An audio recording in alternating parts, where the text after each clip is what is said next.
বাড়ি থেকে বের হয়ে কঙ্কালীতলা এসে মায়ের কাছে পুজো দিলেন অনুব্রত মণ্ডল ও তার মেয়ে সুকন্যা মণ্ডল।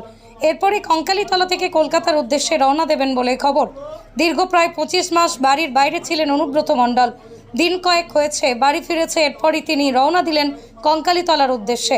সেখান থেকেই বের হয়ে অনুব্রত মণ্ডল ক্যামেরার সামনে মুখোমুখি হয়ে বলেন, মমতা ব্যানার্জি কঙ্কালীতলাকে ঢেলে সাজিয়েছে।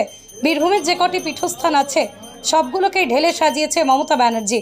কঙ্কালীতলা আসার জন্য ছটফট করছিলাম, মা ডেকেছে, পুজো দিলাম, তারাপীঠ যাব, সমস্ত জায়গায় যাব।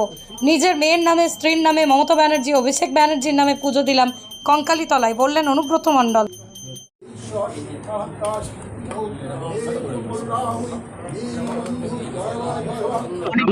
দেখুন,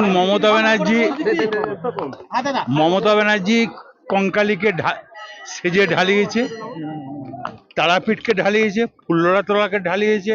এমন কোনো পীঠস্থান নাই বীরভূমে মমতা ব্যানার্জি টাকা দেয়নি। আপনারা জানেন যে মমতা ব্যানার্জি বক্রেশ্বরেও টাকা দিয়েছে, পাথরচাপড়িতেও টাকা দিয়েছে। তাই কঙ্কালী মায়ের এখানে যা সেজেছে, যেগুলো বাকি আছে দেয়ালির পর সব করবো। হ্যাঁ, নিশ্চয়ই। এটা তো আমার ঘরের পীঠস্থাতা মন্দির। মমতা ব্যানার্জি এসছে, এ তো পীঠস্থাতা মন্দির। এ তো আসার জন্য ছটফট করছি। মা ডাকলে মায়ের কাছে যাবো, তারাপীঠ যাবো, সব জায়গায় যাবো। নিজের মেয়ে দিলাম, সুতপা পাল দিলাম, আমার স্ত্রীর নামে দিলাম, অভিষেক মমতা ব্যানার্জি। না, কোনো পরিবর্তন না। যাক, ঠিক আছে।